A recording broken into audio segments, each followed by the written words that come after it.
जय श्री राधे। पूज्य श्री सद्गुरुदेव भगवान के चरणों में प्रणाम।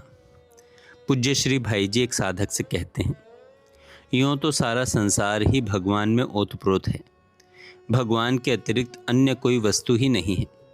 फिर जिनका भगवान के प्रति प्रेम है, जो भगवत प्राप्ति के साधना में ही प्रवृत्त हैं, वे तो एक ही भगवान के परिकर या सेवक के नाते सभी परस्पर विशुद्ध प्रेम संबंध से आबद्ध हैं। उनकी उससे छूटने छोड़ने की कल्पना ही नहीं की जा सकती। भगवान ने स्वयं कहा है कि मैं तो उन्हें छोड़ ही नहीं सकता। जिन्होंने स्त्री, पति, पुत्र, बंधु बांधव, प्राण, धन, लोक परलोक सब छोड़ दिए, जो मेरे हो गए, मैं उन्हें कैसे छोड़ दूं? मैं तो उनके पराधीन हूँ। वे मेरा हृदय हैं। उन्होंने मुझको वश में कर लिया है। मैं उनके पीछे पीछे उनकी चरण रज पाने के लिए सदा डोलता हूँ। वे मेरे हैं, मैं उनका हूँ, इत्यादि वाक्य श्री भागवत जी में स्वयं भगवान के हैं। अतएव यदि सांसारिक कामना, वासना, राग, द्वेष, ममता, मोह नहीं है, विशुद्ध प्रेम है, तो न तो भगवान छोड़ सकते हैं, न भक्त छोड़ सकते हैं, न प्रेमास्पद प्रभु अलग हो सकते हैं, न वे प्रेमी पृथक हो सकते हैं, और न प्रेमीगण परस्पर ही छूट सकते हैं। विशुद्ध प्रेम बंधन ही असली बंधन है, जिसमें स्वयं भगवान बंध जाते हैं, छूटना ही नहीं चाहते, नित्य मुक्त स्वरूप नित्य बंधन में रहना चाहते हैं।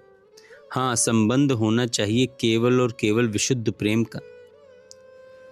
तुम्हारे पत्र में जो सुंदर सुकोमल मधुर भाव है, आत्मीयता है, उनके साथ तुम्हारा सहोदर भाई बहन के स्नेह का वर्णन है। उनसे जो परस्पर तुम्हारी भगवत चर्चा होती है, वह सभी बहुत ही आनंदप्रद तथा पवित्र है। भगवत चर्चा ही जीवन का परम लाभ है। भगवत चर्चा ही जीवन का परम लाभ है। भगवान की स्मृति ही परम पुण्य है। भगवान की लीला में रति ही परम सौभाग्य है।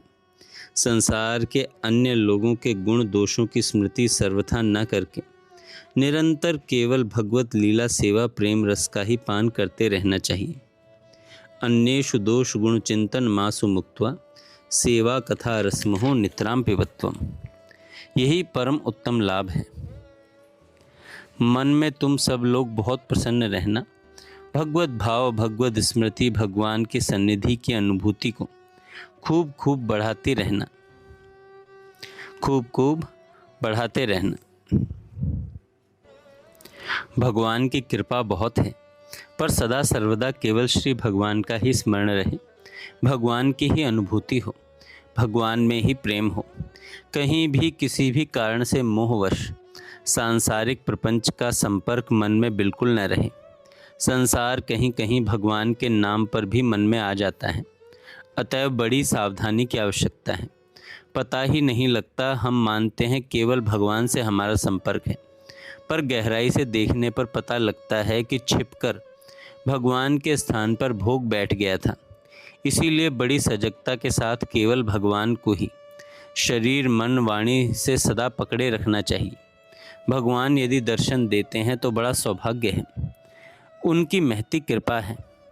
न देते हैं तो उनकी मर्जी, पर उनकी मधुर पवित्र स्मृति कभी न छूटे, क्षण भर के लिए भी नहीं।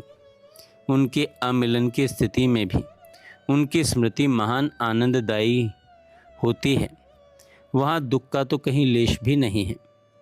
दर्शन की तीव्र इच्छा रहती है, उसमें व्याकुलता भी तीव्र होती है, पर उस व्याकुलता की अग्नि में सदा सर्वदा अनवरत रूप से उनकी मधुर स्मृति की अत्यंत शीतल सुधा धारा प्रवाहित होती रहती है। इससे उस अदर्शन की व्यथा में भी परमानंद की उपलब्धि होती रहती है। यही भोग वासना की व्यथा और भगवान के अमिलन की व्यथा में महान अंतर है। देखो, शरीर क्षणभंगुर है, कब चला जाए पता नहीं। इसलिए जो कुछ भी यहाँ हो, उससे मन में हर्ष उद्वेग न करके निरंतर भगवान का मंगलमय स्मरण तथा अपने को सब प्रकार से केवल भगवान के ही समर्पण रखना चाहिए। प्रत्येक परिस्थिति में उनकी मंगल समीपता का अनुभव करना चाहिए। उनकी जितनी और जैसी कृपा तथा प्रीति हम पर है उसकी कोई तुलना नहीं। उस पर विश्वास तथा उसका नित्य अनुभव करके सदा आनंद में मुग्ध रहना चाहिए। जय श्री राधे।